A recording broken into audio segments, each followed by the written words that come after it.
आदाब दोस्तों गुजरात के अंदर चल रहे विधानसभा चुनाव के बीच बीजेपी में एक बार फिर से भारी बगावत देखने को मिली है। बीजेपी के 12 से ज्यादा नेताओं को बगावत की वजह से पार्टी से निलंबित करना पड़ा है।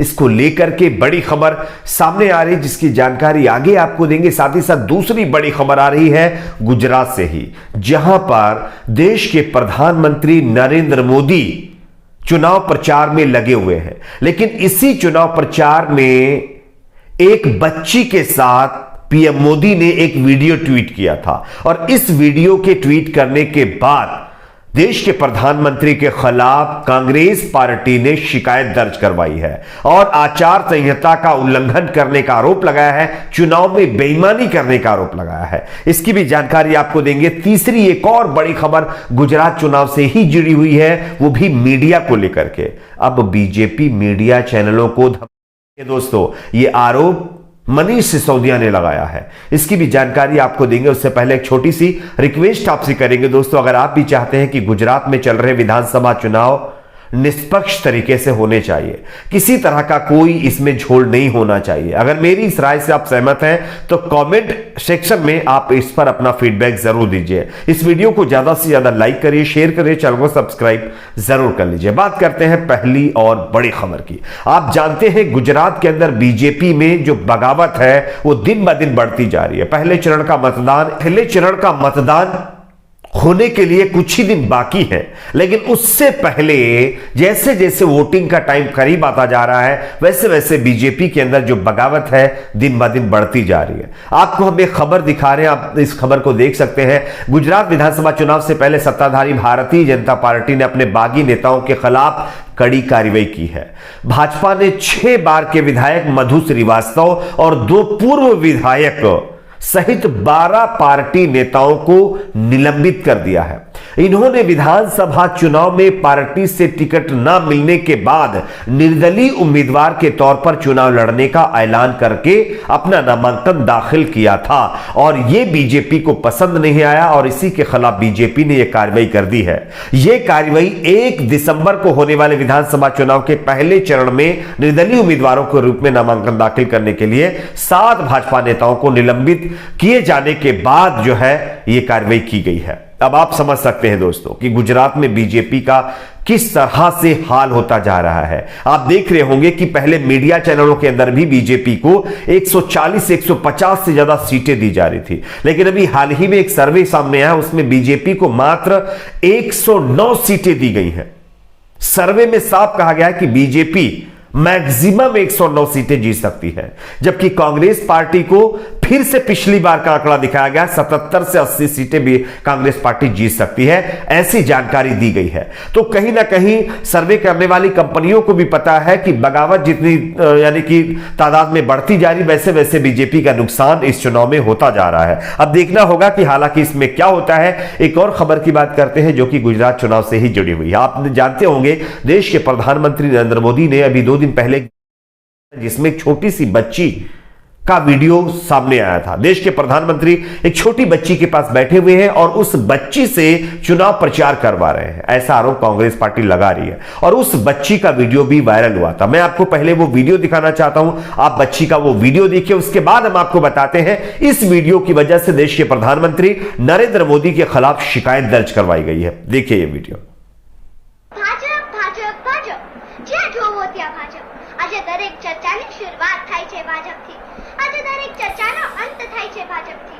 લોકો ભાજપને ઝુકાવવા જાત જાતની રમતો રમે છે, ચૂંટણી ન લડવાના સમખાય તોય ખાલી ખોટા બક્ષો રચે છે। પણ આ વિકાસના સિદ્ધાંતો પર ચાલતી આ અડીખમ ભાજપને કોઈ નહીં મિટાવી શકે, કારણ કે કર્ફ્યુને ભૂતકાળ કોણ બનાવે? ભાજપ 370ની કલમ કોણ હટાવે? ભાજપ નર્મદાને નર સુધી કોણ પહોંચાડે? ભાજપ અયોધ્યામાં રામ મંદિરની રાહ કોણ પૂરી કરાવે?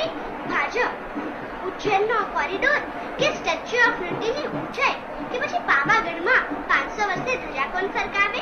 ભાજપ રાતનો तो जैसा कि दोस्तों आप लोगों ने ये वीडियो देखा, ये वीडियो देश के प्रधानमंत्री नरेंद्र मोदी के बजाय बीजेपी के कई नेताओं ने ट्वीट किया है और इस वीडियो को ट्वीट करने के बाद लोगों में ये संदेश देने की कोशिश कर रहे हैं कि देखिए एक बच्ची के पास कितनी समझ है।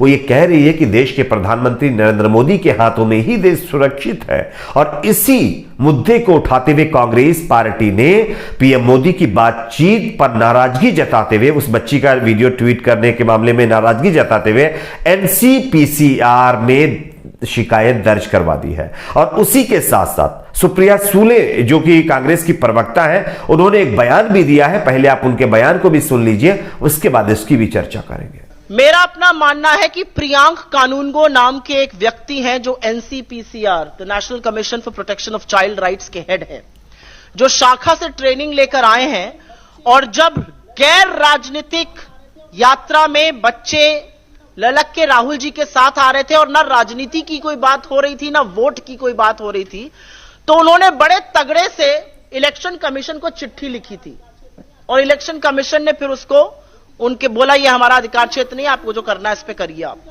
मुंह की खानी पड़ी थी।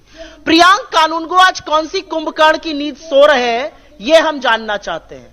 एक छोटी सी बच्ची को वोट मांगने के लिए उकसाया जा रहा है और वो वहां पर प्रधानमंत्री के बगल में खड़े होकर विशुद्ध राजनीतिक काम उससे कराया जा रहा है और प्रियांक कानूनगो कहीं खोते से लग रहे हैं, कहीं सो गए, किस खो में घुस गए। क्या उनके अंदर दम नहीं है? क्या उनको डर लग रहा है या आंखों पे पट्टी बांध ली है? ये अपने आप में एक सवाल है। लेकिन ये होता है अब्यूज ऑफ चिल्ड्रन कि उनको विशुद्ध राजनीतिक कारणों के लिए रैली में वोट मांगने के लिए आप इस्तेमाल कर रहे हैं। यह है अब्यूज ऑफ चाइल्ड राइट्स।